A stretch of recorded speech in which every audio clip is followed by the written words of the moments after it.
I want to thank you very much for letting me give my 13th podcast on the 18th book of the Bible, the book of Job.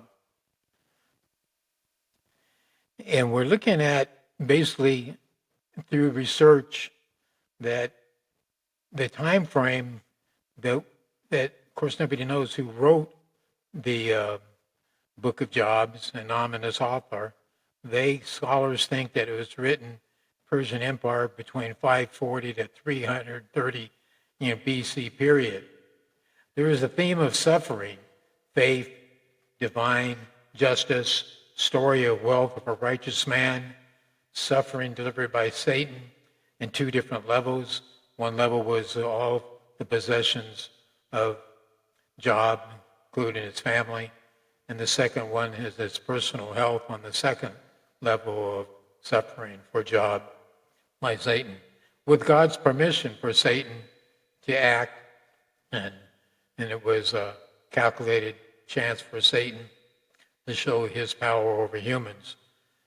And then the book of Job has the added dialogue of three friends who offer various themes or reasons for God's punishment and the search for understanding. And in the end, God responds in a whirlwind, emphasizing God's sovereignty and mystery of divine wisdom, leading Job to a deeper understanding of faith amid suffering. And what is interesting is that when God talks, in this case, whirlwind, you can imagine that God, who has no beginning and no end, maybe over 10 billion years old, having a conversation with him. It's just incredible. So God knows the heart of man. The storyline of Job is that suffering is not always tied to sinful men, but that the righteous will also suffer in a fallen world. The three friends of Job expound on the retribution theory. People suffer in response to retribution theology. People suffer in response to unrighteous actions and the reward for righteous actions, which is falsehood thinking, because God always allows suffering for his own good and wise to the unrighteous and righteous accordingly. Job calls out for a mediator in his cries to represent him to God, which is the prelude to Jesus, a mediator to God a couple thousand years later. Therefore, the story of Job is a story of the cross, the story that we find true meaning of suffering through the blood of Christ, Jesus, and his suffering. Satan asked Job in a parable, quoting the Bible, the sons of God, present themselves to God, and Satan came among them, and God asked Satan, and Satan answers by going to and from in the earth and for walking up and down on it. And Satan is allowed to take Job immense possessions of 7 sons and 3 daughters. In the second test, Satan says, skin for skin, yeah, all that man has, he will give up for his life. So Satan understands that disease and sickness is a weakness to humans.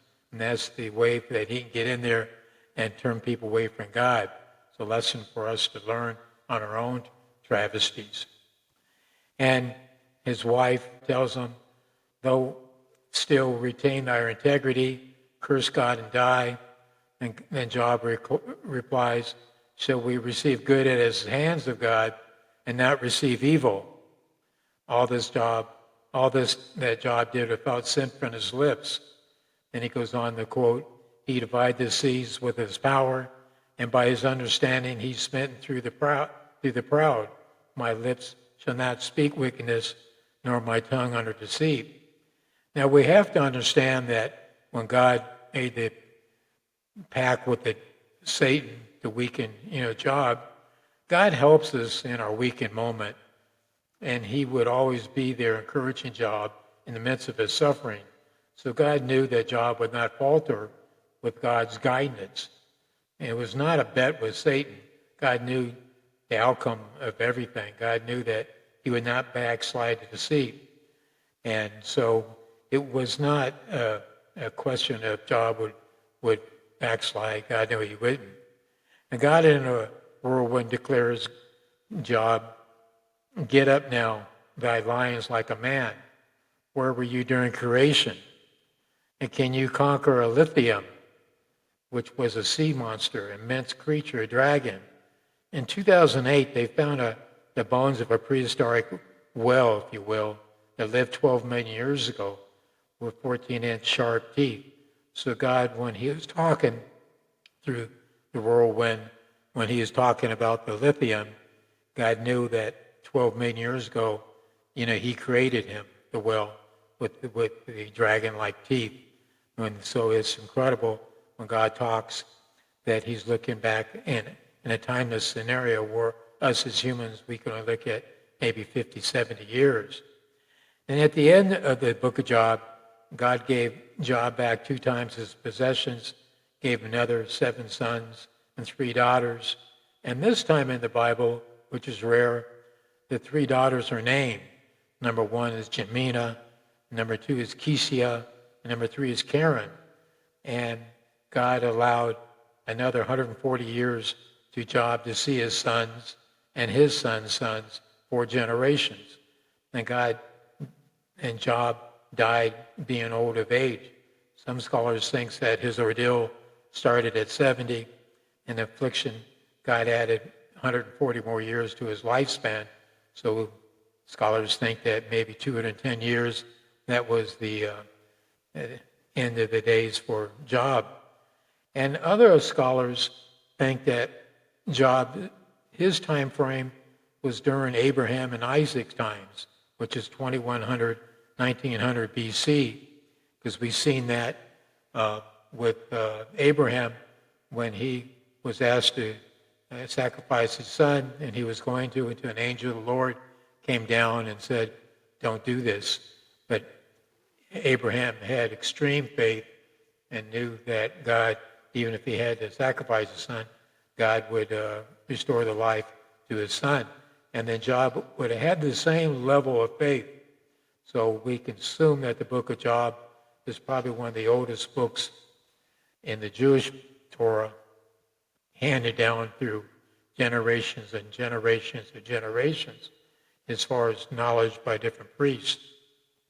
So this is the 13th podcast, and I want to thank you very much for letting me share this with you. To me, on a personal level, I've had my own suffering long-term, 10 years, but when you understand that suffering is a test of God to see how much you love him and how much you love Jesus.